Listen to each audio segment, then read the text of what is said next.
እዛ እሷ ልበላ ላጥላት እያልኩ እንጂ ሰው እዚህ ጋር ምናምን ነገር ያዘኝና ጣጣ ምናምን ነገር አላደረገኝም። ወዶ አይሰቀዋሉ። እንደው ምን አይነቱ ጉደኛ ነህ? እውነቴን እኮ ነው ፋየው። ከዛ በኋላ ምን ተፈጠረ መስሉ? እሺ ከዛስ ምን ተከሰተ? እኔ ሩጫ ላይ በጣም ጎበዝ ነኝ ፋየው። ከልጅነቴ ጀምሮ ስለሆነ ስርቆትን የለመድኩት ሩጫም ላይ ስርቆትም ላይ በጣም ሳት ነኝ። እንዴት ማለት? ያው ከሰረክ በኋላ አካባቢዋን ቶሎ ላጥ ብለህ ካላመለጥክ ይከብዳል። ስለዚህ ለዛ ሲባል ሩጫ ላይ ሳቱኛለሁ። አረ እንደው የሚያስቅ ነገር ነው። እስቲ ታሪኩን በደንብ ቀጥልልኝ። እኔ ወዲያው እንደሰረኩኝ ጣብ እየጠፋሁኝ ይሄ ድንጋይ ራስ እንደ አሮጌ መኪና ሲንተፋተፍ እዛው ጋማ አሉት። ጋማ ደግሞ ምንድን ነው? ኧረ ፋየው እርድናዎትን አጣጥሜ ሳልጨርስ ተመልሰው ፋራ ይሆናሉ እንዴ? ታዲያ በአንድ ቀን አራዳውኝ አልጨርስ። ባይሆን አራድነቱን የምንለማመድበት ትንሽ ጊዜ ሰጠኝ። ጋማ አሉት ማለት ዛፓ ያዘው ማለት ነው። እሺ ከዛማ ጆሮዬ እየሮጠ ሲል ሽንት ዛሬ ምን እንዳመጣላችሁ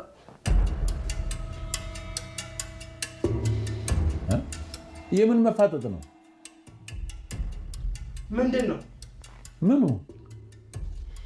ኧረ በያለም ሺ ነው ነገር አብርድ እንጂ ሰላም ይሆን። አንተ አሴር አዩት አረልፋኝ ምን አባቱ ነው? ሰላም ጤና ይስጥልኝ። ውድና የተከበራችሁ የኖላዊ ድራማ ተከታታዮች እንዲሁም የመሲ ቻናል ቤተሰቦች ሰላማችሁ ይብዛ። ላይክ እና ሼር ሰብስክራይብ እያደረጋችሁ ቪዲዮውን ጀምሩት። የአሲር ጓደኛ አባባ ኖላዊን ያስታርቁኝ ብሎ ቤታቸው መጥቷል ማለት ነው። በቃ ምን ስታደርግ ነው በምን ተጣላህ ምናምን ሲለው ያው ስሰርቅ ምናምን ይዞኝ ይለዋል ማለት ነው። አባባ ኖላዊም እንዴት ስለምን ትሰርቃለህ ምናምን ብሎ በቃ ሁለተኛ የለመደኝም ያሁኑን ብቻ ያስታርቁኝ ይላቸዋል።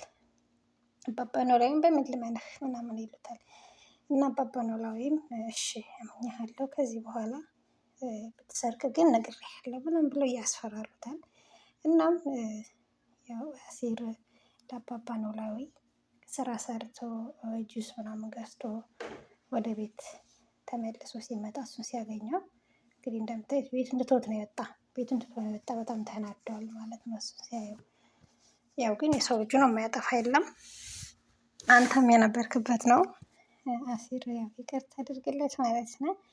እና አባባ ኖላዊ እንዴት ንቆኝ ይወጣል እያሉ እጅግ በጣም ተበሳጭተውበት ነበረ። እንዴት ትቶኝ ይወጣል፣ እንዴት ንቆኝ ዝም ብሎኝ ይወጣል እያሉ በጣም ተናደው ነበረ። እና አሲርም ያው ስራ ሲሰራ ውሎ ከሰል ሲሸከም ውሎ እውነት አንዳንዴ ያው ሌብነትን የለመዱ ሰዎች በጣም ከባድ ነው። አንዳንዴ ሱስ ሆኖበት ነበረና እሱን ትቶ አሁን ግን ወደ ራሱ ተመልሶ የራሱን በቃ በጉልበቱ እየሰራ ነው ያለው ማለት ነው። ደስ ይላል በጣም የትልቅ ለውጥ ነው። ግን ደግሞ ጓደኛህም ይቀየራል ምከረው ማለት ነው አቶ አሲር። እና ቤት ብትሆን የወጣ ወይዘሮ ሜላት ደግሞ እዚህ ጋር እንደምታዩት ወይዘሮ ባዩሽ እጅግ በጣም እንትን እያለቻት ነበረ፣ የተቆጣቻት ነበረ። ወይዘሮ ሜላትማ ስሬ ስልኳን ታያለች፣ ደወለ አልደወለ እያለች ስልኳን በመጠባበቅና በማየት ላይ ነበረች። ነገር ግን ወይዘሮ ባዩሽ እንደምታዩት ይኸው ያው ስራዋን ስለምታውቅ እንዴት አጎረጣ ሁሉ እንደምታያት ማለት ነው። ይህ ሁሉ ነገር የእሷ ተንኮል ስለሆነ ተንኮሏ ስለምታውቀው እንዴት አጎረጣ እንደምታያት ለእሷ ያላት ጥላቻና ያላት ምቀኝነት። ወይዘሮ ሜላት ደግሞ በጣም ነው የምታምናት፣ በጣም ነው የምትወዳት የምታምናት ጓደኛዋ ሁሉ ነገሯ ነበር ያደረገቻት ማለት ነው። እና ወይዘሮ ባዩሽ ግን እንደዛ አይደለችም። እሷን ለመበቀል እሷን እንትን ለማለት ነው እንትን እያለች ያለችው። ምንድነው አስሬ ስልክሽን የምታየው ስትላት አይ ባዩሽ ጨንቆኝ እኮ ነው ትላታለች። እና ስልክሽ እኮ እጅሽ ላይ ነው ያለው ሲደውል ትሰሚዋለሽ ትላታለች። ያው እሷ ግን ጭንቅ ብሏት ነው አሁን ደወለ አሁን ምን ይለኝ እያለች ነው። እና በስከ መጨረሻ ግን ደውሎላት ያው እሱም ቤት መጥቷል። ጋዜጠኛውም ቤት መጥቶ ቤቱን አይቶ ምናምን እንትን ብሏል ማለት ነው። እና ብቻ ትንሽ ከብዷታል ወይዘሮ ባዩሽ። እዚህ ጋር እንደምታዩት ልጆቿ ጋር ሆና እንትን እያለች ነው የተወያየች ነው። እኔ እዚህ ጋር ሀሴት እዛ ጋር ሰላም እዛ ጋር ሆነን አንተን ስናስታምምህ እየታየኝ እኮ ነው እያሰብኩኝ ምናምን ትላለች። እናሱ እኮ ቀኑ ደርሷል እማዬ ሲላት ቢያደርግልኝማ በምን እድሌ ትላለች። ያው የእናት አንጀት ትንሽ ከባድ ነው። የእናት አንጀት ሆኖባት መቻል አቅቷታል እሷም ማለት ነው። እና እጅግ በጣም የተናደዱባት ነው ሁሉም። ለምንድን ነው የማትረጋገው? ለምንድን ነው እንደዚህ እያሉ ግን የእናት አንጀት ደግሞ ከባድ ነው። ከማንኛውም ሰው የበለጠ የእናት አንጀት አይችልም። ይሄን ያክል ዓመትም ስታለቅስ ምን ስትል ነው የኖረችው እና አሁን ደግሞ ይሄንን ስትሰማ ዱብ እዳ ነው የሆነባት። በቃ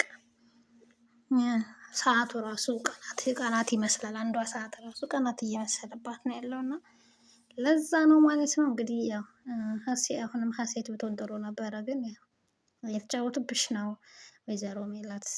ይሄ ሴራ ነው፣ የጓደኞች ሴራ ነው። የጓደኞች ሴራ እንደሆነ ልታውቂ ልትረጂ ይገባል ማለት ነው። ጋዜጠኛውም እቤት መጥቶ ቤቱን አይቶ እነሱንም አነጋግሮ ያው ሰላምንም ለብቻው መናገር አለብኝ፣ እያንዳንዳችሁ ለየብቻ ማናገር አለብኝ ብሎ ወስኖ ለየብቻ እያናገራቸው ነበረ። ለየብቻ እያናገራቸው ምናምን ነበረ። እንግዲህ ምን እንዳሰበ አላውቅም። በእርግጥ ይሄ ነገር የእሱም እጅ አለበት። ሲጀመር የእሱ ስራ ነው ይሄ ማለት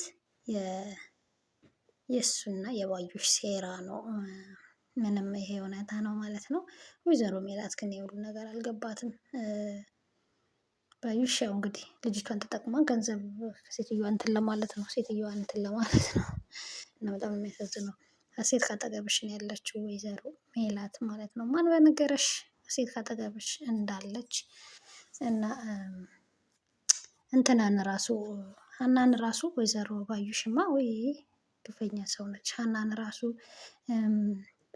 ምናሴ ጋር እያወሩ እያሉ መታ ማነሽ ስራ የለም እንዴ ትላታለች። እነሱ እንኳን እንደዚህ ተናግረዋት አያውቁም። እንዴት ሶፋ ላይ ትቀመጣለች? እንዴት ከፍ ዝቅ እንዳደረገቻት ማለት ነው። እና ማነሽ ስራ የለም እንዴ ስትላት፣ አይ ስራ ጨርሼ እኮ ምናሴ ላነጋግረው ብዬ መጥቼ ነው ስትላት፣ በይ እስኪ ቡና ፊልኝ አይነት ነገር ቡና ልታፈላላት ልታቀራርብ ትሄዳለች። ሀናም ያው ደንግጣለች። እሱ ሊነግራት ነበረ፣ ምናሴ ሊነግራት ነበረ እህታቸው እንደተገኘችና በእንደዚህ አይነት ፕሮግራም ላይ ቀርባ ይሄ ነገር ተፈጥሮ ብሎ ሊያስረዳ ሲሞክር ነው ሴትዮዋ ድረስ ብላ ነገሩን ሳያስረዳት የቀረው ማለት ነው። በእርግጥ እንደዛ ቢያስረዳትም እሷ ቤተሰብ የምፈልግ እናቴን የምፈልግ ምናምን የሚል እቅድ የላትም። ምክንያቱም አባባ ኖላዊ ናቸው። እናቴም አባቴም ብላ እሳቸው ጋር ነው ያለችው እና እሳቸውን ነው ይዛ የተቀመጠችው ማለት ነው። ነገር ግን ያው ነገር አባባ ኖላዊ የሆነ ነገር የሆኑ ልትፈልግ ትችላለች እና ከዛ በፊት ግን እናቷን ብታውቅ ጥሩ ነበረ። አባባ ኖላዊንም ተጠቀማቸው ነበረ። እስኪ ብቻ ግን የምናየው ይሆናል ማለት ነው። ቤተሰብ ግን እስኪ ሀሳብ አስተያየት ሰጡበት። ባዩሽን እንደው እንጃ ተንኮሏ ክፋቷ በጣም ነው የሚያስጠላ። የፎቶውን ይዘሽ የምታለቅሽ እያለች እየሰደበቻት ነበረ እና በጣም ነው የምታስጠላ። ከእንደዚህ አይነት ጓደኛ የጠበቃችሁ ላይክ እና ሼር ሰብስክራይብ እያደረጋችሁ ሀሳብ አስተያየታችሁን ስጡበት። ውድ የቻናሌ ቤተሰቦች